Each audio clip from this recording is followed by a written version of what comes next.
আরে চারিদিকে আজ ধর্ষণ, শুধু মানুষের বোবা চিৎকার। রাজপথে ওই চলছে মিছিল, বিচার করো সরকার। চারিদিকে আজ ধর্ষণ, শুধু মানুষের বোবা চিৎকার।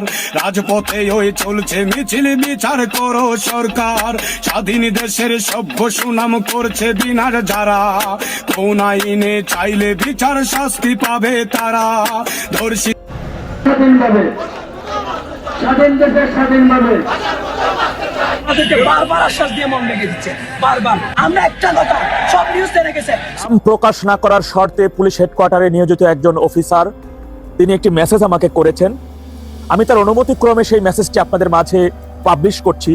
তিনি এখানে উল্লেখ করেছেন, ভাই সম্প্রতি সময় আপনারা জেনেছেন শায়েস্তাগঞ্জ পুলিশের উপপরিদর্শক এসআই সন্তোষ রায়কে নির্মমভাবে পুড়িয়ে হত্যা করা এবং থানা জ্বালিয়ে দেওয়ার বিষয়টি স্বীকারোক্তিমূলক জবানবন্দি আপনারা দেখেছেন তার ভিডিওটি। জুলাই অভ্যুত্থানে সরকারি হিসেবে সিলেট বিভাগে পুলিশের একজনই হত্যার শিকার হন। তিনি এসআই সন্তোষ চৌধুরী। 5ই আগস্ট বানিয়াচং থানার ভেতরে তাকে পিটিয়ে হত্যা করা হয়। জুলাই আন্দোলনে যারা নেতৃত্ব দিয়েছে, যারা অংশগ্রহণ করেছে, তাদেরকে নিশ্চিতভাবেই আইনি এবং সাংবিধানিক সুরক্ষা বিএনপি দিতে চায়। কিন্তু তার মানে এই নয় যে বিএনপি হত্যা, অগ্নিসংযোগ, লুটপাট, রাষ্ট্রীয় স্থাপনায় হামলাকারী এবং রাষ্ট্রীয় স্থাপনা ধ্বংসকারী অপরাধীদেরকে আইনি সুরক্ষা এবং সাংবিধানিক সুরক্ষা দেবে। এখন কারা যে জুলাই আন্দোলনকারী আর কারা যে অপরাধী, খুনি, অগ্নিসংযোগকারী এবং রাষ্ট্রীয় স্থাপনা ধ্বংসকারী, এই বিষয়টি আলাদা করবার জন্যে বিএনপি সরকার খুব শিগগিরই পুলিশ হত্যার বিচার এবং তদন্ত শুরু করবে। দর্শক, এবার কিন্তু কঠিনভাবে ফেঁসে যাবেন সমন্বয়করা। আমরা দেখেছি যে 24শে গণঅভ্যুত্থানে অনেক পুলিশকে হত্যা করা হয়েছে। বিএনপি সরকার ক্ষমতায় আসার পরে কিন্তু ঘোষণা দিয়েছেন যে পুলিশ হত্যার বিচার অতি দ্রুতই করা হবে। ইতিমধ্যে আমরা দেখেছি যে নাহিদ ইসলাম একটি বক্তব্যে বলেছেন, যদি পুলিশ হত্যার বিচার আগে হয় তাহলে 24শে গণঅভ্যুত্থানে অনেক ছাত্রছাত্রীরা তারা শহীদ হয়েছে, তাদের বিচার আগে করতে হবে, না হলে তারা আবার রাস্তায় নামবে। ইতিমধ্যে আমরা দেখেছি যে কয়েকজন সমন্বয়ক তারা কিন্তু নিজ মুখে স্বীকারোক্তি দিয়েছেন তারা কিভাবে থানাগুলোতে হামলা করেছে এবং বিশেষ করে পুলিশদেরকে পুড়িয়ে দেওয়া হয়েছে। এরকম ভিডিও ফুটেজ কিন্তু সোশ্যাল মিডিয়ায় অনেক রয়েছেন। সেই সকলের ভিত্তি করে আমরা দেখেছি তাদের উপর কিন্তু অ্যাকশন করতে পারেন। দর্শক, চলুন আমরা দেখে আসি আজকের এই ভিডিওতে যে পুলিশ হত্যার সাথে কাদেরকে সবচাইতে বেশি দোষী করা হতে পারে। আজকের এই ভিডিওতে শেষ পর্যন্ত দেখে আপনাদের মতামত অবশ্যই কমেন্ট সেকশনে জানিয়ে দিবেন। বিসমিল্লাহির রহমানির রহিম। আরে চারিদিকে আজ ধর্ষণ, শুধু মানুষের বোবা চিৎকার। রাজপথে ওই চলছে মিছিল, বিচার করো সরকার। চারিদিকে আজ ধর্ষণ, শুধু মানুষের বোবা চিৎকার। রাজপথে ওই চলছে মিছিল, বিচার করো সরকার। স্বাধীন দেশের সভ্য সুনাম করছে বিনাশ যারা, কোন আইনে চাইলে বিচার শাস্তি পাবে তারা। ধর্ষিতা বোন কাঁদে পথে বলার জায়গা নাই, ধর্ষিতা বোন কাঁদে পথে বলার জায়গা নাই। বলবে যারে সেও পাপী, ধর্ষণ করতে চায়। চারিদিকে আজ ধর্ষণ, শুধু মানুষের বোবা চিৎকার। রাজপথে ওই চলছে মিছিল, বিচার করো সরকার। চারিদিকে আজ ধর্ষণ, শুধু মানুষের বোবা চিৎকার। রাজপথে ওই চলছে মিছিল, বিচার করো সরকার। ধর্ষক এখন সাজে নেতা, ধর্ষিতা হয়ে দোষী। মগের মুল্লুক দেশটা ভাবে জীবন সর্বনাশী। ধর্ষক এখন সাজে নেতা, ধর্ষিতা হয়ে দোষী। মগের মুল্লুক দেশটা ভাবে জীবন সর্বনাশী। ধর্ষিতা হয় কন্যা যখন কিংবা ভাইয়ের বোন, ধর্ষিতা হয় কন্যা যখন কিংবা ভাইয়ের বোন। কি যে বাতাস সেই বুঝে হারাই বুকের ধন। চারিদিকে আর ধর্ষণ, শুধু মানুষের বোবা কান্না। রাজপথে ওই চলছে মিছিল, বিচার করো সরকার। চারিদিকে আজ ধর্ষণ, শুধু মানুষের বোবা চিৎকার। রাজপথে ওই চলছে মিছিল, বিচার করো সরকার।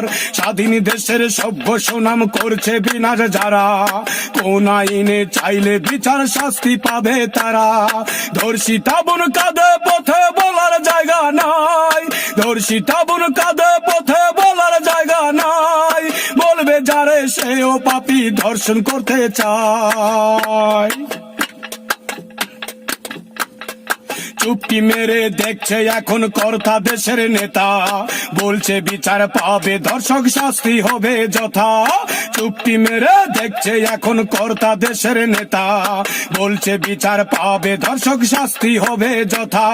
শাস্তি পাবে বিচার হবে ধর্ষকেরই তখন, শাস্তি পাবে বিচার হবে ধর্ষকেরই তখন। নেতার কন্যার ধর্ষিত নাম বলবে দোষে যখন, চারিদিকে আজ ধর্ষণ শুধু মানুষের বোবা চিৎকার। রাজপথে ওই চলছে মিছিল বিচার করো সরকার, চারিদিকে আজ ধর্ষণ শুধু মানুষের বোবা চিৎকার। রাজপথে ওই চলছে মিছিল বিচার করো সরকার। স্বাধীন দেশের সভ্য সুনাম করছে বিনার যারা, স্বাধীন শেষের সভ্য সুনাম করছে বিনার যারা। কোন আইনে চাইলে বিচার শাস্তি পাবে তারা। ধর্ষিতা বোন কাঁদে পথে বলার জায়গা নাই, ধর্ষিতা বোন কাঁদে পথে বলার জায়গা নাই। বলবে যারে সেও পাপী ধর্ষণ করতে চায়। স্বাধীন দেশে থাকে দোষী ধর্ষণের এই গতি, ধর্ষিত হয় ধর্ষিতা নয় ধর্ষিত হয় জাতি। স্বাধীন দেশে থাকে যদি ধর্ষণের এই গতি, ধর্ষিত হয় ধর্ষিতা নয় ধর্ষিত হয় জাতি। ধর্ষকরা শত্রু দেশের ভয়টা তবে কিসের, বৃথা প্রচার করছি কেন ধর্ষিতা বোন লাশের। চারিদিকে আজ ধর্ষণ শুধু মানুষের বোবা চিৎকার। রাজপথে ওই চলছে মিছিল বিচার করো সরকার। জুলাই অভ্যুত্থানে সরকারি হিসেবে সিলেট বিভাগে পুলিশের একজনই হত্যার শিকার হন। তিনি এসআই সন্তোষ চৌধুরী। 5 আগস্ট বানিয়াচং থানার ভেতরে তাকে পিটিয়ে হত্যা করা হয়। হ্যাঁ, সেনাবাহিনী উদ্ধার করতে গেছে আমরা শুনেছি। তো যাওয়ার পরে অন্যরা সবাই নিয়ে আসছে আর ও একাই রয়ে গেছিল। সেদিন থানায় অবরুদ্ধ অর্ধশতাধিক পুলিশকে উদ্ধার করেছিল সেনাবাহিনী, কিন্তু এসআই সন্তোষ চৌধুরীকে উদ্ধার করা যায়নি। আমার ছেলে তো চাকরি গেছিল, চাকরি করছিল, এটা তো আমার মা ভাই আমার মনে তো প্রশ্ন জাগে, সব বাঁচলো, আমার ছেলে কেন বাঁচলো না, কেন আসলো না। বানিয়াচংয়ে সেদিন কী ঘটেছিল জানতে প্রত্যক্ষদর্শী, সাংবাদিক এবং আটকে পড়া পুলিশ সদস্যের সঙ্গে বিষয়টি নিয়ে কথা হয় বিবিসি বাংলার। তাদের কথায় হামলা, পাল্টা হামলা, গোলাগুলি সব মিলিয়ে বানিয়াচংয়ের পরিস্থিতি ছিল ভয়াবহ। চারদিক থেকে থানা ঘেরাও করে হামলা, অস্ত্র লুট করে থানায় আগুনও দেওয়া হয়।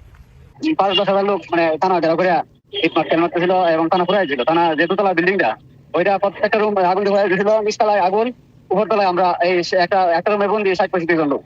হ্যাঁ, যেমন এই যে এনাজপুরের মতো ঘটনা ঘটতো আর কি, তখন কোনো হয়তো তৎক্ষণিক আর কোনো না করে গুলি করলে চলে যাবে। ওই দিন গুলিবিদ্ধ হয়ে বানিয়াচংয়ে 8 জন নিহত হন। উত্তেজিত জনতা থানার সব পুলিশকে হত্যার ঘোষণা দেয়।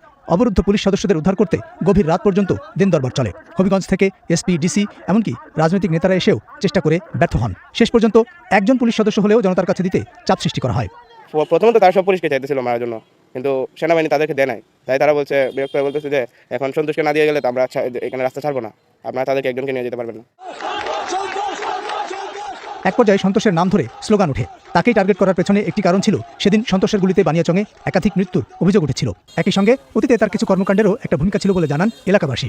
অনেক মানুষে জ্বালাইছে, যারা আওয়ামী লীগ ভিন্ন আছিল হেরারে ধরছে, টাকা পয়সা আদায় করছে, অনেক কিছু করছে। করার পরে তার প্রতি খুব ছিল। থানা থেকে মাদকের বিরুদ্ধে সে অভিযান চালাইত। কিছু কিছু মানুষ যারা ইয়াবা ব্যবসা করে, গাঁজার ব্যবসা করে, কিছু মদের ব্যবসা করে, তারা একাই তুলল সম্পূর্ণ সন্তুষ্ট চাই। এই পরিস্থিতি সন্ধ্যা থেকে রাত 3টা পর্যন্ত চলে। দর্শক, সম্পূর্ণ ভিডিওটি দেখলেন এবং আজকের এই ভিডিও সম্বন্ধে আপনাদের মতামত অবশ্যই কমেন্ট সেকশনে জানিয়ে দিবেন।